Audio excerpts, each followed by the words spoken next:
আসসালামু আলাইকুম গাইস, আপনারা নতুন এক অসুখের সন্ধান নিয়ে আপনাদের সামনে উপস্থিত হয়েছি।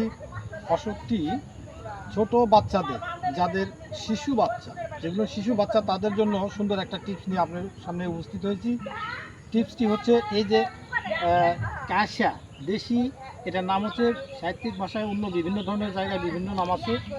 এটার নাম হচ্ছে কাশা, যেটাকে বলে কাঁসার। এই কাঁসার পাতা কিছুটা এইভাবে উঠায়া, এই যে কাঁসার পাতা এইভাবে কিছুটা উঠায়া, এরকমভাবে উঠায়া তিতা করে বা রস করে সুন্দর করে হাতে সুন্দর করে ডলেই হোক বা পাটায় বেটে হোক, রস করে মায়ের বুকের দুধ দিয়ে, ভালো করে খেয়াল করবেন, আবারও বলতেছি, মায়ের বুকের দুধ দিয়ে এই কাঁসার পাতা রস করে সুন্দর করে বাচ্চাদের মাথায় বা কপালে প্রলেপ দিলে ইনশাল্লাহ তাদের জ্বর, সর্দি, কাশ ভালো হয়ে যাবে। এটাতে কোনো সন্দেহ নাই, এটা পরীক্ষিত এবং সুন্দর টিপস, একটা গ্যারান্টিযুক্ত টিপস।